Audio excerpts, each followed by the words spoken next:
Yun ano, isang mapagpalang araw no sa ating lahat. Magandang umaga, magandang tanghali, magandang gabi sa mga nanonood ho sa atin. Pero dito ho, sa Pilipinas ay gabi na ano. So ayan, magbibigay naman po tayo ng reaction video sa isang reaction video din ho sa atin ano. Ito ho ay reaction video ni Sir Jovelito TV Official.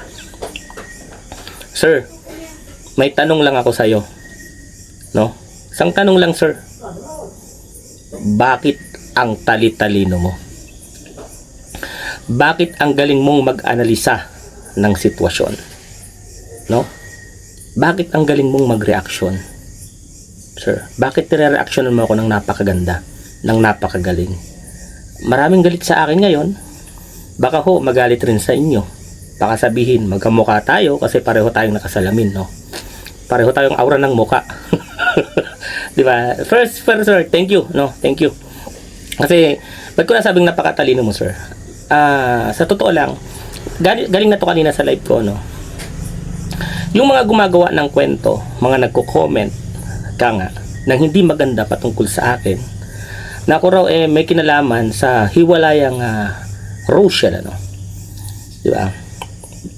Ang tanong ko, meron ba silang personal knowledge? Nakakasama ba namin sila? Kasama ba namin sila sa loob ng bahay? Nakakausap ba namin sila? No? Dahil ho ba sa pagla-live ko? Dahil ho ba sa pagsasabi ko ng katotohanan?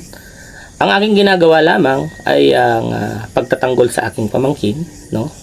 Pagsita sa mga hindi tamang nangyayari. Pero sa relasyon ng dalawa, hindi ho tayo nakikialam. Actually, how many times po na pinag-ayos ko yung dalawa at alam po yan ng buong Rochelle community na ako yung nagiging daan sa pag-aayos nilang dalawa. Diba? Ako lagi ang nagbibigay sa kanila ng good news, ng mga travel. Sa akin nila unang nalalaman yan.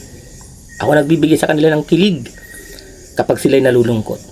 Pinagtatanggol ko ang maglangga. Alam nila yan. Pero pagdating sa mga bagay na nagsasalita ako na para sa tama, para sa pagtatanggol ko sa aking pamangkin, nagiging mali. Ano?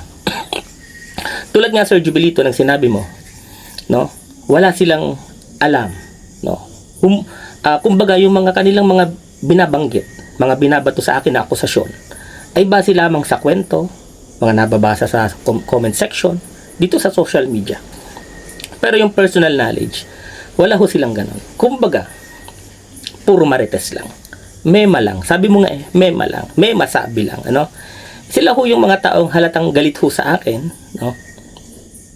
At halata naman kung kanino silang panig. Sabi ko nga, di ba? Wala akong personal na galit kay Dodong at hindi rin naman ako galit sa kanya. Di ba?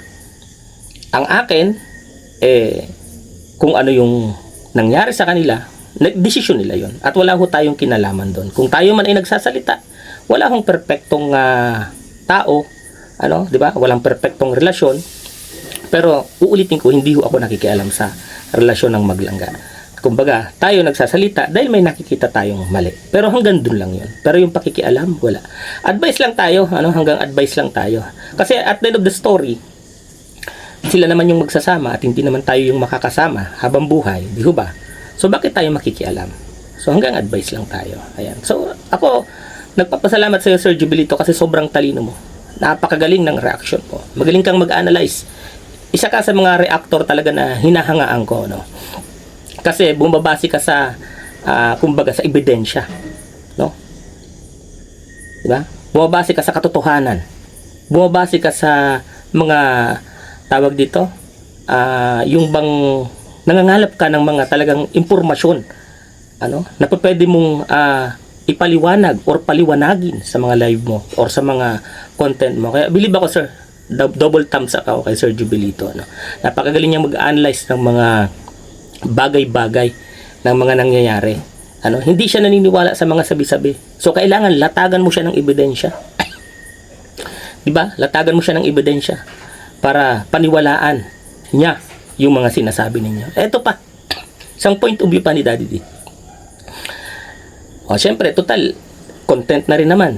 ang mga reactor ng kasamahan natin sa industriya ng social media dito sa YouTube. Sanabi ko nga, no, excuse me, na kahit reaksyonan nyo ko, kahit galit kayo sa akin, at least ako alam ko sa sarili ko na meron ho akong personal knowledge, no. Kung magbabase lamang sa mga comment kung ba't ako babanatan, yun ho yung mahirap doon. Pero ang sa akin, sabi ko nga sa live ko kanina, trabaho yan ng mga content creator, trabaho yan ng mga reactor, ang ma-reactionan ka. Kaya no hurt feelings. Ano ba, kumbaga sanay na tayo dito sa industriyang ito, no? Nasanay na rin tayo. Ito pa, isang POV ko pa. Nung nasa Kalingap ang Rochelle, binabakbakan nyo si Kalingap Rab, binabakbakan nyo si Kuya Bal. Galit na galit kayo sa mag-ama. Nang inihiwalay ang Rochelle, sino na yung binabakbakan nyo? Kapwa taga Rochelle na. Ba? Ako na. Or yung ibang nagko-comment nang hindi pabor sa kaisipan ninyo, binabalahura nyo sa comment section, galit na galit kayo. Even si Sergio Belito, di ba, na nagreaksyon ng patas o patas na pagre-reaksyon, nagagalit kayo sa patas na pagre-reaksyon. Binabakbakan ninyo, di ba? So, kumbaga, dati nyo ng ugali nung nasa Kalingap ang Rochelle, dinala nyo lang dito sa Rochelle community ang pang-aaway, no, pangbabalahura. So huwag nyo hong isisi sa akin or kanino man. Siguro manalamin ho kayo, no? Manalamin ho kayo na baka ho yung sarili ho ninyo mayroon ding problema. Isa ho kayo sa nakadadagdag ng mga issue, no, ng mga sigalot dito sa community natin. Dahil nga po, pagka may nag-live, dadalhin nyo doon yung issue. Kahit out of the topic ng host, ano, ng content creator, ng may channel. Kahit out of the topic, ko-comment nyo doon yung galit nyo. I-comment nyo doon yung kasiraan ng isang tao. No? Lagi ko ho yan nakikita. Silent viewer lang ho ako. Alam nyo yan. Minsan nagko-comment pa nga ako eh. Pag sobra na yung mga comment. O, so yun lang ho. Manalamin ho tayo na baka tayo ho, yung sarili natin, no? Kasi kami, nakaharap kami sa camera, nagsasalita kami. Pero kayo, keyboard warrior kayo eh. Doon kayo nakikipag-away. Doon kayo nagsasalita ng hindi maganda. No? Manalamin din ho kayo. Baka ho kayo rin ho ang may problema. At hindi lang ho kami. Di ho ba? Di ho ba? Tama. Ulitin natin. Nung nasa Kalingap ang Rochelle, si Kuya Bal at si Kalingap Rab ang binabakbakan nyo. Masasamang salita ang binabato nyo sa mag-ama. Nung nandito na kami sa Rochelle at nahiwalay tayo, wala na kayong ibang makaaway, inaaway nyo rin pati ako. Yung ibang supporters. Pag hindi umaayon sa kaisipan ninyo yung kanilang komento, diba? Yung kanilang opinion, nagagalit kayo sa opinion ng iba, which is lahat tayo may karapatan magsalita, lahat tayo may opinion, at lahat yun pwedeng tama. Yun lamang po, and thank you so much kay Sir Jubilito. Ang galing, napakatalino, ang galing mo mag-analyze, patas kung mag-reaction. Yan, maraming salamat, ingat po kayo at ingat din kami. God bless us all. Thank you so much.